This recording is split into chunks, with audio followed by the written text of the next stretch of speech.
Hey everyone, and welcome to another episode of OfferVault TV's Earnings Per Call Show. I'm your host, Bill Somerville, founder of insurance pay-per-call network, PolicyBuy. I hope everyone has started their fourth quarter off with a bang. It's been nonstop over at PolicyBuy with the enrolling periods for both Medicare and U65 health insurance right now. So I thought I'd break it up a little bit and bring some home services guys onto the show. We've got two industry up-and-comers with us in the home services vertical. I've got Arvin, Abellera, and James Kuck. Welcome to the show, guys. What's up, man? Good to have us. Yeah, thanks for popping in, man. So I just want to kick off the show with a bang and ask you guys, from a guy that does nothing but insurance, why are you guys doing home services? What was the allure there? What brought you into that? It's kind of like, that's where we started. James actually had home services background experience. Like before we got into like internet marketing, which is around like 2011, 2012. And James started with home services, and we kind of like, that's the industry that he knew. So we kind of like ran with that, and we just grown our business starting from, with SEO in home services, and then just kind of stuck to that. Nice. Okay. That makes sense. I started with a construction background. So I did some construction when I was younger. Started a business there, and then from there, I knew actually one of the biggest pain points was people getting more leads, qualified leads. Did you start your own business, or were you just working in the industry? No, I actually started my own business. Yeah, home improvement company. So, funny story. That the guy that mentored me when I got into mortgage, which is what got me into the affiliate world in the beginning. He was a contractor installing fences. And he's like, he got into affiliate marketing because he needed more fence jobs. Yeah. So he and created a funnel, back in like 2015 to generate more fencing jobs in Philadelphia of all places. Wow. So it's funny. A lot of the guys that we talk with, they had their foot or their hand or their elbow or whatever, like in a particular industry, and realized like what a big pain point it was to generate new business. Like, hey, this ain't easy. Sometimes we just wish for the work because the driving of the leads or driving of the calls is such a pain in the ass that it can make the work seem easy sometimes. Yeah, what was big actually when I was doing it was we have over in New York, we had the Penny Saver, we had like Newsday. So you could put these ads out, but they were very expensive to put these paper ads out. And so they didn't always convert. And that was just around the time. That was probably around like actually the earlier 2000s because I started young. So it's probably like 2004, 2005. The internet wasn't really talked about so much for what like now how it is with like even organic search or anything. So I was just trying to put my feelers out, like where are these big guys advertising? What are they doing? And that's how I started to learn some things, and then kind of led the way into obviously the internet. When I discovered that, I'm like, all right, this is the holy grail. This is where things are going on. So you're not still working in the industry at all. You're full lead gen at this point. Full lead gen, full pay per call model. Still have some clients. We still have some clients that we help out actually, and also in the home service industry as well, and also outside of the home industry, and now also just doing also blogging and affiliate marketing. But yeah, that's awesome. It's funny because I always ask people this question if I know that they're like very like niche focused. Is if your industry shut down tomorrow, where would you pivot? And Arvin was saying, we'd probably go into medical sales. Yeah. What do you think, James? Is that, would you move into medical sales as well? Or is there insurance or debt, we think is going to be really big after, the shakeup that the economy is going through, solar, like, where would you think that the softest soil would be for, a pivot outside of home services into whatever? I think there's a lot of options, but I think for us would be medical because we've spoke about this before. We also have a buddy who does medical sales. He does very well. Now he doesn't really know too much about the internet.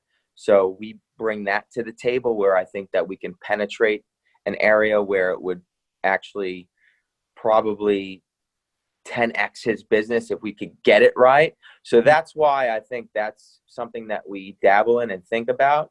And I just think it's a market that is definitely a lot less saturated than home services. Yeah, and you think that there's some like real space to run there in terms of pay per call? Like you don't see driving, pay per call inquiries on medical sales? Well, for an example, my buddy who does some of the medical sales, we tested something out for one of his accounts, and we just noticed that. And listen, when you're getting keywords and stuff, this is a world that we're not used to. So we start getting some information by asking questions. And I'm like, okay, let's see what we can do here. And we actually organically been able to generate them some pay-per-call leads with organic SEO, not even running the paid ad side. So I know there's something there that's a little different than home services, where like home services could be roofing, plumbing. I mean, now there's big money there, but there's a lot of people competing in that space. Sure. And I thought it was awesome that, to have two co-founders that have so much knowledge, like on either side of the fence. Like you have Arvin, and when we were speaking, is more, paid media. Like what are you buying? Like what distribution networks are you purchasing from? Like Google, Bing, Facebook, Instagram, TikTok, Snapchat, whatever. And then on your side, the more like long tail brand building stuff, that's SEO, which something that I'm not as familiar with, but I've been looking at a lot of like rank and rent courses and understanding a little bit more about, backlinks and taking the time to really like build an organic brand name for yourself, which is huge, especially, in our vertical of insurance, because you've got these big brands that, $36-37 billion insurance conglomerates that are like, yeah, it's $50 for this keyword. Like just, it doesn't even back out or make sense. But here, you just want to own it. You have no choice. Like, car insurance, it's, it belongs to Geico and Progressive. Like like you're never going to make a profitable pay-per-call campaign off of that. Or I don't know too many people that, have, I guess it depends on the advertisers that you have purchasing it. But, I thought it was really cool the dynamic between the two of you guys. How'd you guys meet? I know that you're both New Yorkers, and I'm guessing that it happened up north. Yeah, I mean, we've known each other since like 6th grade. So, yeah, we've known each other for a while. And to to add to what you were saying with how we make things work as far as like the SEO side and the paid ad side, is that when you do run paid ads, you get so much data. Like you see exactly what keywords are converting. So what we usually do is like we would have a meeting and go over the keywords and ask them like, hey, can we rank for this spot? Like if it's local, can we rank here? And that's kind of like how we build a strategy around, to know, okay, we're going to go after this keyword. We're going to rank it. And in a couple of, months, it should be up there, and they'll cut the expense of paid ads. Sure. Is there a percentage that you guys try to strive for with calls generated from paid ad versus calls that are coming through organic SEO? Is there like a sweet spot for y'all? What do you mean by that? So like, let me rephrase it. So is there, like if you have a site and you're trying to drive calls from that website to your network of advertisers, is there usually like a sweet spot for, hey, 40% of the calls that we're generating from this site, we want from paid media, right? So we'll pay for these keywords. And then 60% of it, we want it to come from all of our SEO efforts on the back end. Is there like a sweet spot in terms of percentage of calls that you guys will drive from a website, dividing it up between what you do, Arvin, in paid, and James, what you're doing on the SEO side? I mean, that's a good question. I would say the traffic, I mean, certain campaigns are different. I guess like certain campaigns, if we just go on pure paid, some campaigns we just do pure paid ads, right? And then if it's more of a local campaign, then we'll do like, it would be like 50-50, or depending on where it is, as far as like how healthy the site is, where James got it ranked, then it could be like 70-30, you know. And then, I mean, does that answer your question? No, I don't even run SEO, so unfortunately, I don't know. That's awesome insight for someone that just does paid stuff, because Yeah, I mean, because what happens is once you get the organic ranking, your ad expense gets cut down, because sure. now you're ranking all the way up. Especially, you know how James has his strategies taking over the maps, so that like helps a lot too. You know, because that's where the calls come in. So once you get it up there, and then usually once I don't know, James, what do you think? Like when you hit on the first page on the map, that's when calls start to come in, right? Or not even, or before that.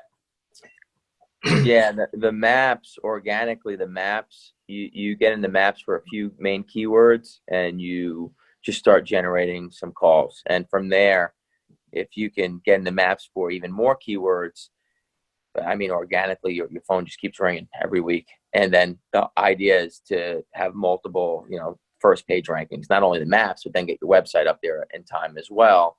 And then just dominate, you know, generate as many calls as you can for some of the main and the variations of the main term. And from there, I mean, most of the time you don't even need to run paid ads in those areas. Now you could run paid ads. It only helps, but from some of the sites we have, we don't even have to run paid ads, and we just can dominate with enough calls to keep our clients busy from there organically.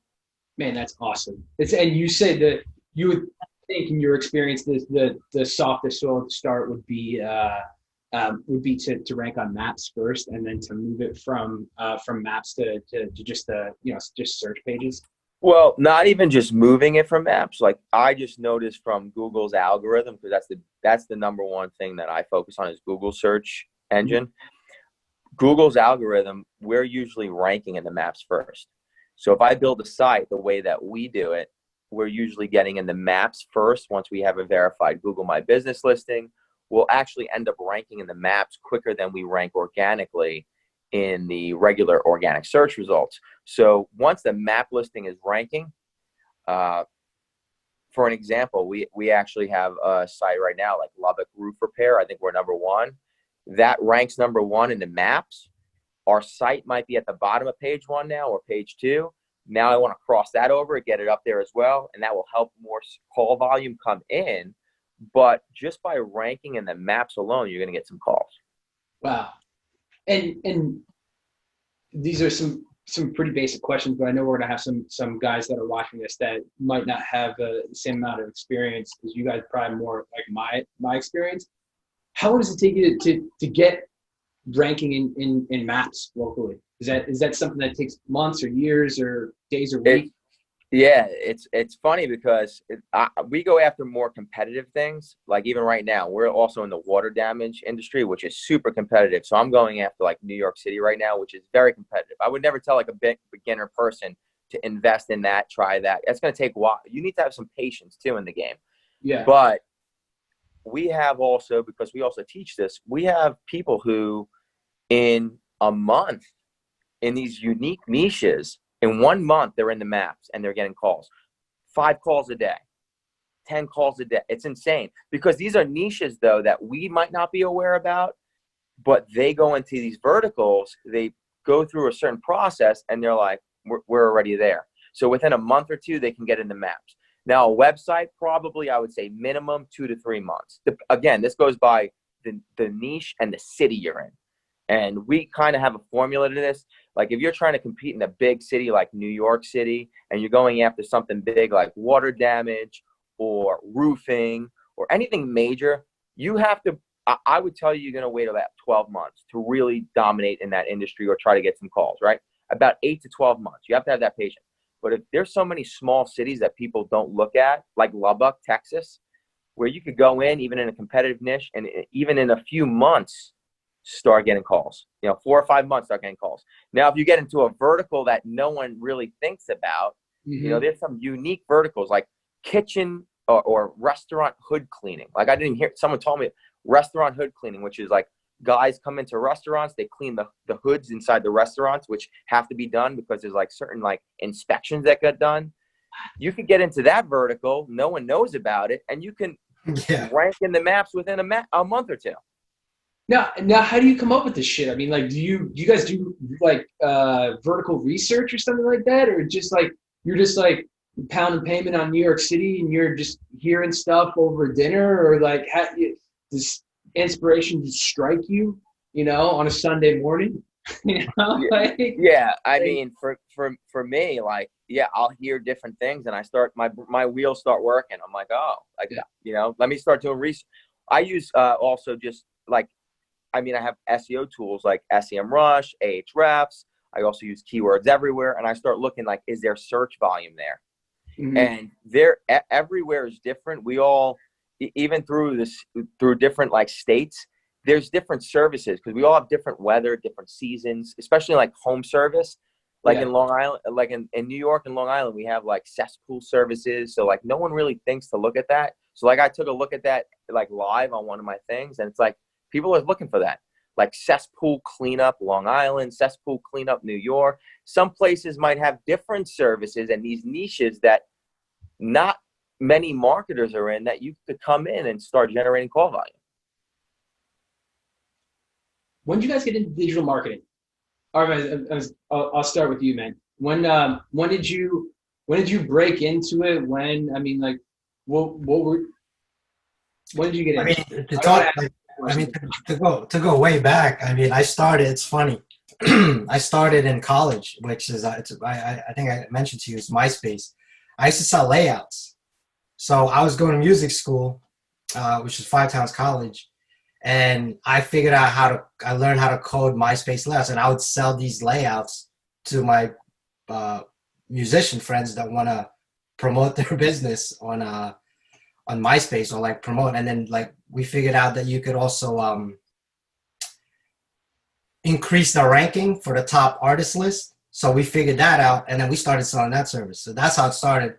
And then Tom changed the whole algorithm, so my business tanked. And then from there, we kind of, like, James was starting his own. That was around the time James had his construction business. And from there, it kind of just evolved. Like, I started working for, like, I had my own cell phone store. And then I started learning internet marketing there to go to store. And it was the same thing with James. So it would probably be around like 2011, 2012. But MySpace was like 2005, 4, I guess. Yeah, I don't even know. But that's where I've been with digital marketing. Wow. And James, similar time frame with you, or when did you get into it? Yeah, internet marketing. I mean, I was always hands-on running business. So I had construction companies. Arvin actually designed some of my logos and like my paper flyers and everything. Like Arvin was always like really good he had a really good skill set with building like designing the brand of things. So I always like noticed that. So like I'd be like, Arvin, I need a logo for this. I need this. And like he would just figure things out. I mean, we were young. That was early 2000s. And then I remember helping somebody write some copy for some emails for internet marketing. And from there, that's what opened me into internet marketing, because I was watching affiliate marketers, which was the first time I learned about it, that you can make a commission off of things. And I'm helping somebody write sales copy. So I'm like, okay, that's interesting. And then me and Arvin, when I said, I think we can do like, I got into affiliate marketing a little bit, running like YouTube stuff. And I said, Arvin, I think there's something here. I think we could do this for clients. And we kind of teamed up, and that was probably like around 2010, 2011. No, this is something. So there's a lot of like solopreneurs in the affiliate space, right? Like a lot of guys that just go it on their own. But I have, and it sounds like you guys, too, have found that there's tremendous value in finding someone that has complementary skills to you, and having having a co-founder. Can you give me like an idea of like your experience, like how it's flourished, like when you guys have come together as co-founders versus like going it alone? Because it's very common thought to be like, well, if I'm doing it by myself, then I don't have to worry about anyone, this, that, the other. But there's, I've always thought there's a lot of value in having a co-founder, especially one that, not just matches, but complements your skill set. Yeah, I think just the workflow, it helps with the workflow. And obviously, like, I've known James for a while, like we're good friends. So like our communication's there, right? Like if he Mhm. doesn't agree with something, he's not shy to be like, oh, I don't agree with that. Like we keep each other in check. So like we have the same goal, we're moving in the same direction, and it really complements what I do because now I can focus more on what I'm really good at, and he could focus more on what he's really good at, and then we meet down the middle, and then that's how it kind of just worked, like we just work pretty good together. That's awesome. Yeah, I mean, knowing each other for a long time, it's definitely got a good working relationship and good communication. I think that's probably some of the places where it's difficult to have a co-founder that you've known for 6 months. Like, I don't know what it is about you, but I like you, because you're gonna find out in the next year like what you don't like about that person. But it's like it sounds like you already had a pretty good idea of one another's ticks and what pisses you off and what doesn't piss you off and what you can live with, and what you will kind of take each other in the ring for. So that's interesting. What when did you guys really start moving towards the pay-per-call model? Like, hey, there's a lot of value in taking this consumer not just out of a lead form, but turning them into a phone call and getting them closer to the point of sale. Like, when did you guys really start focusing on pay-per-call? It was April 2018 was when we hit a little road bump with our client SEO client business, Okay. and we saw an opportunity with Chris Winters to do the paper call, so we jumped on it, and I just learned like how it was and how to generate a phone call online with paid ads, and I'm like, this is crazy. So that's kind of like how we started, and I geeked out, and I just like went right in and just locked myself in a room and just stayed up all night just to try to figure it out. And within like a day after launching a campaign, I started making money, and I was like, James, I think this is real. This is legit. Fastest way from point A to B. Like because with affiliate marketing, like how we used to do it, you'd have to wait like 30 days, to for things to start to kick in. But like it was like instant, and that's kind of like how we were like, you know what? Let's just focus on that. This is going to be a good way to focus on. James, how hard of a sell was it to get you on board with that, man? Oh, it wasn't a hard sale at all. I mean, that was, I tell He thought, it Arvin was, still to he this thought he day was that fake. He thought I was lying to him. He's like, bro, you're lying. I call him like, bro, we just made like the first like $100. He's like, you're lying to me. He's like, you're getting scammed. That's it. I was like, we was getting scammed. You bought one of those courses, didn't you? Only people getting listen, those are the guys that are making them. it wasn't a hard sale for me because I said, listen, that's obviously where you start to pivot, where you go, okay, there's another lane to something. There's another layer to something that we're already doing, but there's maybe like another side that we could do, a better way. So for me, it's unbelievable when you see the numbers, to be honest with you, what you can do with paid advertisement. That's also Arvin's ball field. I have no credit on there. Like, that's Arvin's world. That is not my world. It's just unbelievable what you could do with paid advertisement when you really hone in and put in the work and know what you're doing, right? Like, the data and the numbers don't lie. Like, there is some good money there. So when and we're going, you got to realize, like, we started, I think we still have a client till today, a few clients from 2012. And we've been through a lot where we've been through a point where we've had so many clients that come and go, and we have a few core clients that's been with us for a while now, but we've probably, and I'm being transparent, probably lost out on, if we could keep some of our clients that we had, some big clients, probably like 30, 35 grand a month, lost out on clients that we had that we were doing work on because we don't control their assets. They own them. So if they're there for a year, 2 years, 3 years, 4 years, eventually, sometimes maybe they hire someone in-house to do it. They want to go somewhere else, or some of them are just, they go, hey, we're already, ranking, getting enough call. We don't need your company anymore. That stuff happens when you're providing a service that we were providing, where with pay-per-calls and also with lead gen or rank and rent, which we do as well, you control the assets and you're getting paid by performance. So, I mean, Arvin really introduced that lane of it where, I mean, it wasn't a hard sale once I saw what was going on. Wow. Wow. And you use your experience with SEO to kind of throw that in the mixed bag of like, all right, like let's generate some calls like by doing this, like locally, local maps. I'll tell you with insurance, speaking personally, the tens and tens and tens of thousands of calls that we shift through our Ringba account on a monthly basis.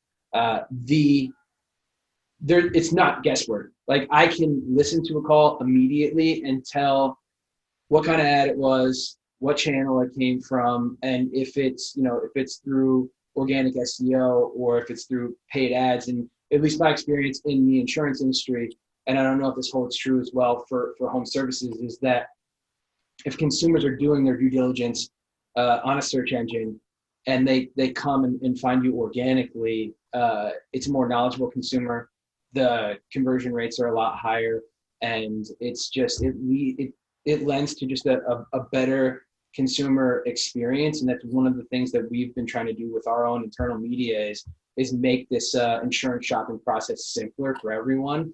And for us to do that, like there has to be an SEO element in there where we can bring them onto our web pages and educate them before we throw up calls to action. Do you see that in home services too? Like paid media is good and it's great and it's going to result in a consumer that wants what you have, but I guess what I'm asking is the difference between the calls that you receive from paid media channels and then the SEO channels. Like, is there anything that you notice about that?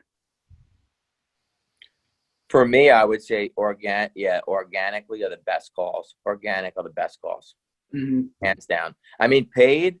I mean, Arvid's got it pretty dialed in. We get some great calls here and there, but you're right. I think organically, those are the best calls. I think also people are just smarter. They skip over ads sometimes. They go to the maps. They go to they know what organic media is. There's no ad. There's not a little ad icon next to it. They skip over that. So they're going to the organic stuff. So I feel the organic stuff is the best conversion-wise, the best traffic to get. I'm all for organic, but paid, of course, can generate revenue. Definitely, no doubt. All right, Arvin, I'm gonna take the chain off, man. Go ahead. He says organic's the best, man. He said that. I agree. It was important, but organic is the best. Organic is good, but listen, that's why it's a good combination. Like it's a good combination for it so you can have it. Paid is good. It's a jump start. Like if you want to test the vertical right away, you can go right in there and test it, get all the data, and then run the campaign, start optimizing, and that could be, great. But as far as organic, it's also depending how it falls into reviews, the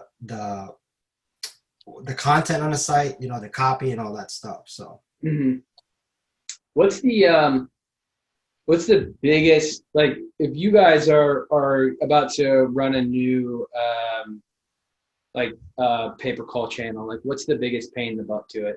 Like for us, like spinning up the websites and like getting everything set up is it's a real pain in the ass, and I usually will outsource that. Like, is there anything in your setup or the way you guys drive calls that you don't like to do and you are always happy to outsource? Yeah, it's the initial setup. Same thing. The initial setup of the site and all that stuff. We usually have our team do it. Nice. Yeah. And then how big's your team? There's only just 5 of us. That's a good size team, man. What's the team comprised of? You got engineers or graphic guys or? Yeah, we got graphic guys, sales guys, developers. So it's not big. That's a solid team. 5 guys is solid. Biggest failure. We talked a little bit about this, Arvin, because we had a similar failure, man. What? Yeah, we'll talk about that. Tell me about that. So during setup, like, how we talk about how complicated, like annoying sometimes the setup is, and when you do move fast, I had the masked caller ID driving to an affiliate offer, so all the good calls were registering as repeat calls. I wasn't getting paid commission. and I lost, a few $100. Not as bad as your story. Yeah. I let it run for like a week. And so I Yeah. got the first disposition report, like 5 or 6 grand. And I had so we have insurance brand partners, and then we have a retail network, right? Of a couple hundred insurance agents. So for the retail network, we're masking the caller ID so it comes through. So you're not dealing with I'll call you right back. Click. They're calling the consumer's nanny back and making sale. Not to say everyone was doing that, but we found a couple bad apples that kind of ruined it for everyone. So we had to mask the caller ID, and it was just, we do so many more retail setups than we do brand, because you just set up a brand and you let it run. And retail is over and over and over again. So when I created and documented standard operating procedures to bring people into the organization, I'm like, do this, and they did exactly what I told them to do. Like, to a point, they made no mistake. The mistake was in the instructions, and I ended up sending an unnamed insurance brand like 5 grand worth of calls. So a couple hundred calls, and not only did they not pay me for the calls, which they shouldn't have, they also didn't ban me, but they pulled me from that extremely lucrative offer because I caught the attention of some compliance people, and they thought that I was stuffing fake calls into them. But if they would have listened to the recordings, they would have realized, like, hey, like, we have these retail agents, yada, yada, yada. They're just like, hey, we just met you. This is our first impression of you. It's kind of a big screw up. So we got to put you on ice. And thank goodness that has been corrected. Like, in the last couple of weeks, they put me back on the offer because Nice. That's good. I was like, sorry about that one time. They're like, yeah, when you have like the CMO asking questions about you, like, that's not a good sign. Like, yeah, don't want him to know who I am. It's an honest mistake, man. Yeah. It's a button. That's what it is. It's a small, you click it, and then I couldn't believe it. And I was, it happened. I'm like, yeah, I'm gonna have to eat that shit sandwich. So how'd you bounce back from it? I mean, I know it wasn't a big one. It was only a couple $100 lost, but what happened was, I thought the campaign was just a dud. Like, I was like, oh, this doesn't work. So I turned it off and I left it alone. And then when I went back to go like really look, and I'm going through just like figuring out, I'm like, oh my gosh. And then when I turned it on, remove that, it started profiting. And I'm like, okay, so I'm an idiot. it happens. Yeah. Resources. I'm always curious. I'm a product of a guy that ran a fence construction company that kind of got me into the affiliate marketing game in the mortgage side of the house. Really, really good guy. Name is Bobby Stocks. You can look him up on Facebook, and still in his mastermind group, and love all the content that he pushes out. Do you guys have similar like influencers? I hate to call them that, or guys that you look to that not just are doing a great job currently, but are doing a great job like pushing the industry forward and giving away like great information? Yeah. I mean, as far as like people I look up to, like I joined, we're part of Call Zoo Ads. Like, that's one of the courses that I coach, and I teach a bunch of people in that community. It's by Chris Winters. So I look up to him with a lot of that stuff. As far as just like marketing, as far as pay-per-call, I mentioned Gene Morris. He's got great information on YouTube, and his courses is, you just get a lot from it. And then also Caller Meetup is good for resources. And the late Danilo Lee, which I know Gene Morris shared his strategies, and that was just like a gold mine. A lot of information, great information, just learned from these people, and that's what just helps me to move forward from it. That's awesome, man. That's awesome. James, what about you, man? Like rank and rent stuff on the SEO side, is there any individuals or groups that you pull inspiration or information from that keep you on top of things and keep you profitable? Yeah, I would say as far as an overall, there's probably like one person, his name is Greg Morrison, that I keep up with SEO stuff. As far as when it comes to local SEO and SEO in general, affiliate marketing with SEO, he has really good information. A lot of testing on our own too. So Sure. we get a lot of we have a lot of sites now. So just looking at stuff, I try to make things, the biggest thing for us, and I'm always with Arvin on this, is like creating systems that just kind of remove us in a way. Sure. Listen, to me, I am not the best person to be for SEO, to be honest with you. I'm just someone that looks at it, goes, what's the fastest path to get here? What do we have to do? What is working now? I'll do that research. I'll invest money into programs, listen to the right people, try to create teams, outsource the right things we need to. I'm trying to make it simple and easy and create, more of systems and things that are going to make it easier on our end. But as far as SEO goes, Greg Morrison is definitely someone who just runs a ton of test sites, has a ton of knowledge when it comes to SEO. Because with organic SEO, you got to realize the algorithm for Google is always changing. Always changing. He and that's just GregMorrison, just Greg Morrison. Yeah, I think I think there might be two S's. I'm not sure if there might be two S's. Does he have a like a course or anything that the guys can look up on Facebook or anyplace else? He's a part of OMG, which is a group. I'm not sure if their course is live right now, but he's the main head when it comes to SEO. Cool. And he's pumping out updates and content via email newsletters or just on Facebook? He has newsletters. He honestly doesn't do. I think he actually might have broke off of social media.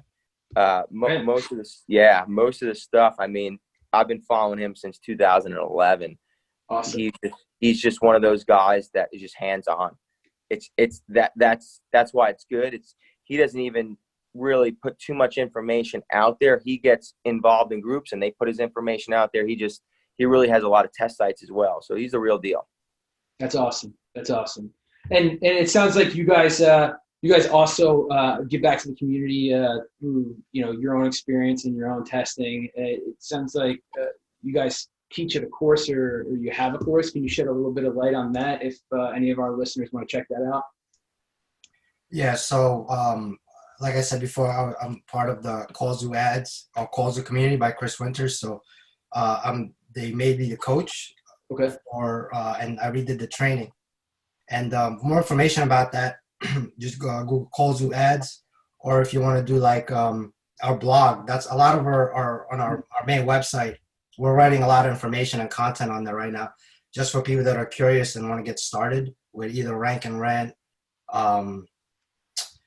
pay-per-call, any other strategies that we personally use that we have experience with, and we're just gonna write up about that.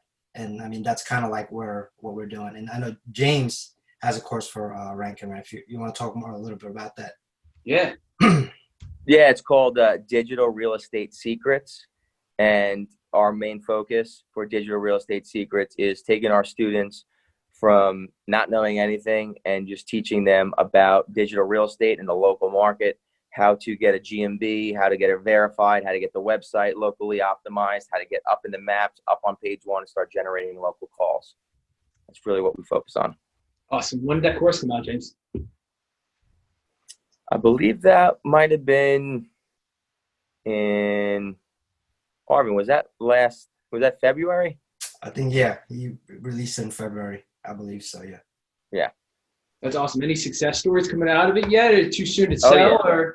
Oh, yeah. We got success stories. Yep. That's we awesome. Already got success stories. I mean, I usually share those on my YouTube channel.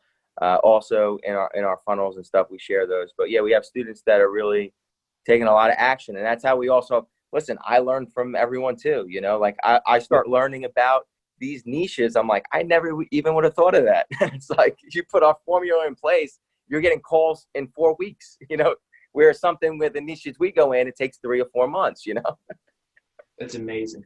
Clean hoods of stoves at restaurants. Just yeah, never knew, right? here I am like schlepping around with everybody trying to sell insurance quotes. I should be doing that.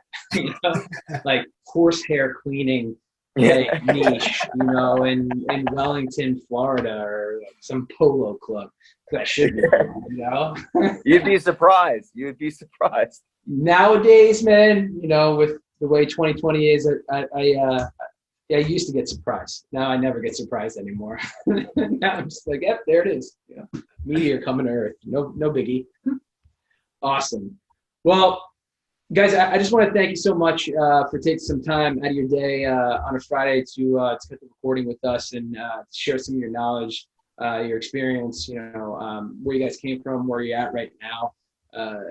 Thank you very much. Imparting anything that you guys want to leave the audience with, anything that you're reading or looking at right now or thinking about right now that you think could help the affiliate marketing industry as a whole. I think, just stay consistent. For anybody out there, just stay consistent. Don't get too discouraged easily, right? With just anything that you do. So as far as now, just stay up to date with, especially if you're in paid ads, stay up to date, keep testing, keep, testing out new things that Google's releasing, Bing, or whatever you're at. Just keep testing and keep trying different things. And the only way is to pretty much do well is just to learn from it and just do exactly what you learn and just implement. Wow. Awesome. Yeah. I would say keep it definitely. It's the thing is, there's so much stuff out there being thrown at you, and with shiny object syndrome, a lot of people in this industry, you get thrown all around, and this is a real business. It has to be treated like a real business. So one is patience. Have a little patience and faith in what you're doing, and where focus goes, energy flows. You have to focus on something and really put it in there and put some work in, and you'll start to see some results. And even if they have slow results, have a little patience and belief, and follow the right people and just implement. Awesome. Guys, thank you very much for coming on the show and all the insight that you guys have given. Have a wonderful weekend, and I'm sure that everyone's going to love watching the show. So thanks again. Thanks for having us. Thank you. Thank you for having us. Awesome. Boom.